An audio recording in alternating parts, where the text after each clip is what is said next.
Yeah, definitely answers that. Now, just along those lines, if you can highlight, in a bit more summarized way, what are some of the rights that Islam gives to a woman, which a woman can't really find anywhere except Islam? Right, Jazakallah khair. Very, very important aspect, especially when the West bombards continually by saying that Islam does not give equal rights to women. The first and foremost, in a family structure we spoke earlier, mother has a higher position in Islam compared to the father. A person came to the Prophet ﷺ and asked, whom should I serve? The Prophet said, is your mother alive? He says, yes. The Prophet says, serve your mother. He asks, who next? The Prophet repeats, your mother. Who next? The Prophet repeats the third time, your mother. The fourth time the companion asks, O Rasul, O Prophet of Allah, who next? The Prophet says, your father.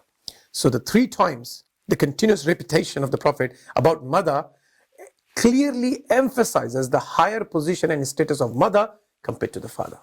The second, the Prophet ﷺ said that the paradise lies beneath the feet of your mother. That means your slavery, your servanthood, your obedience is for your mother. And through your mother, you're going to be entering paradise. Yes, father is equally important, not denying that, but the position of mother is lofty in terms of Islamic equality and rights. Second, the position of daughters and sons.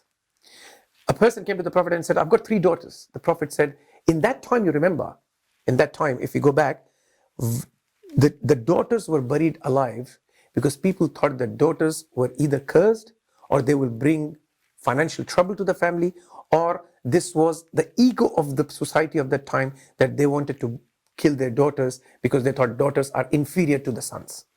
In such a crooked society, the Prophet ﷺ came with the idea that it is the daughters that will lead you to paradise. So when the companion came and said, I've got three daughters, the Prophet said, if you look after them and if you raise them up well in obedience of God, and if you marry them to the best people, then you will be guaranteed the paradise. And then the companion said, I've got two daughters. The Prophet said, even you. It clearly shows, and nobody said, if you have three sons, you will go to paradise. Because probably the challenge is much higher there. I've got three sons, and I can assure you where the problem lies there. Because the daughters are very much organized and disciplined compared to the boys. Not being against the gender of men, but just giving my own personal experience. Coming back to the subject, it clearly shows the mother is your pathway to paradise. The daughters will lead you to paradise. And when it comes to husband and wife, in Australia, for example, domestic violence is one of the massive national problems today. Every week, 2 women are murdered by their present or ex-partners. That is the level of domestic violence being perpetrated here in Australia. What's the punishment for the perpetrators? A couple of months of jail or maybe a couple of years. What is the Islamic punishment for murder? Death penalty. What is the punishment for abusing and hurting your wife? Lashes in the middle of the city. I'll give you one example. In 2017, there was a case that was brought up in the court in Saudi Arabia, one of the most conservative societies in the world of today, in our time. And the judge said the man hurt his wife. So the judge gave 30 lashes to the man in the middle of the city. The wife became worried about this punishment and she wanted to take her case back. The judge said, such a man who has committed this atrocity will be made an example for the society. We cannot take the case back now. So my point here is, if you are a domestic violence perpetrator, you are better off here in Australia or in the West compared to a society which implements Islamic law. Why? Because Islam gives higher level of support. Islam gives superior rights to women. People say Islam does not have equal rights for women. I agree. Islam does not give equal rights to women because Islam gives superior rights to women in several aspects of human relationships. So why do women become Muslim, and what does Islam has to offer to the woman?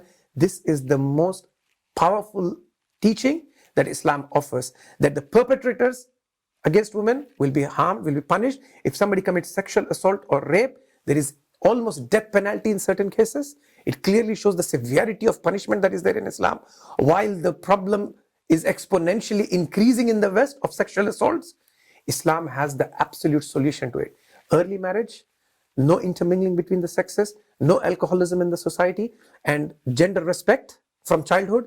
And if somebody yet commits assault, severe penalty and punishment according to the Sharia law. The only ones who hate Sharia law after this are the very perpetrators who commit sexual assault or who commit domestic violence.